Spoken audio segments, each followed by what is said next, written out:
Hey friends, today we're going to talk about technology integration.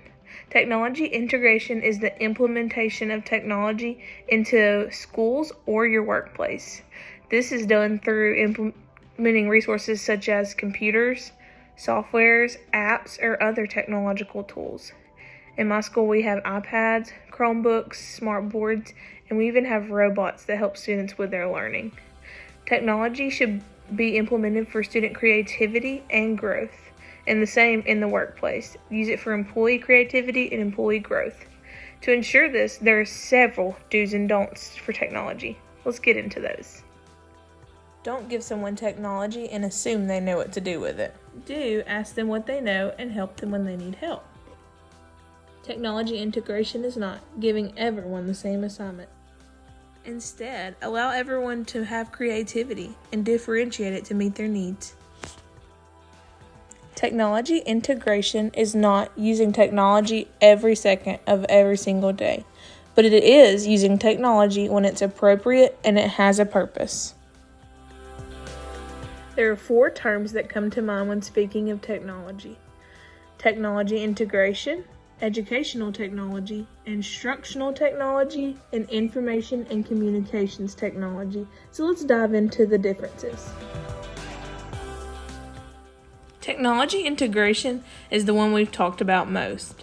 Technology integration is simply the integration of technology resources into the classroom or workplace, such as computers, applications, or any other form of technology.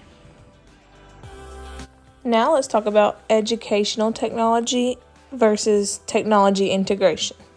Technology integration is simply integrating technology such as computers or iPads into the work or educational setting.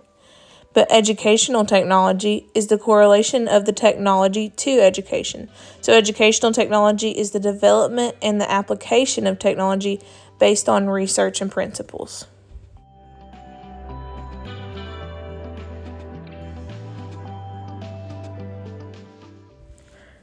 Instructional technology is the theory and practice of using technology for education. And it's also the application of the learning process done through implementing technology. So instructional technology uses research that has been done to help apply technology to the learning process.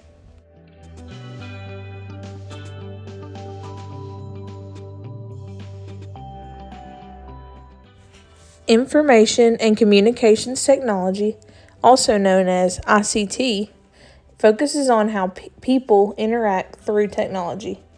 An example of this is data, internet, hardwire, telephones, and routing. This is information technology and communication technology combined into one, so it's very diverse.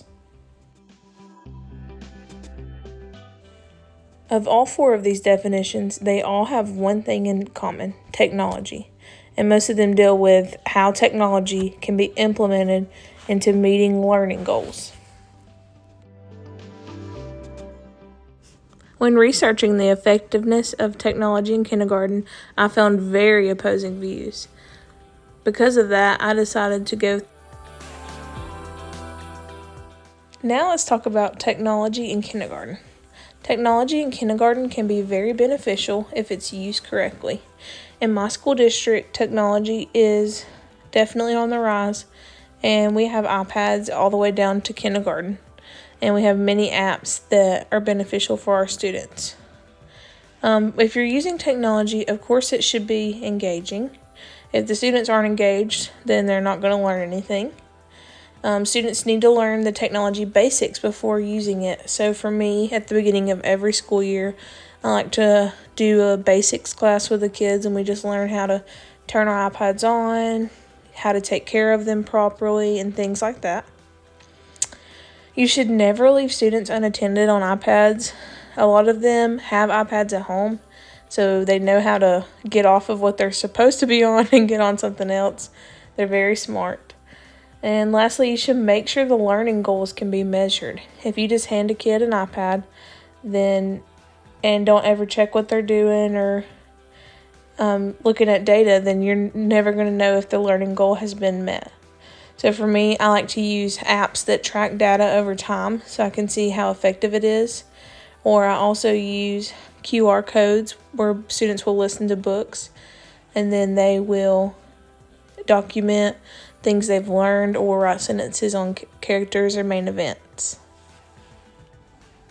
So, going off of personal experience, if asking if technology is effective in kindergarten, I say yes. For me, out of all of my students, I have only had 2 students that didn't show growth every single month. They showed some growth throughout the year, but it wasn't consistent throughout the school year. But for all my others, they showed miraculous growth throughout the school year. Technology can be great for everyone when used correctly.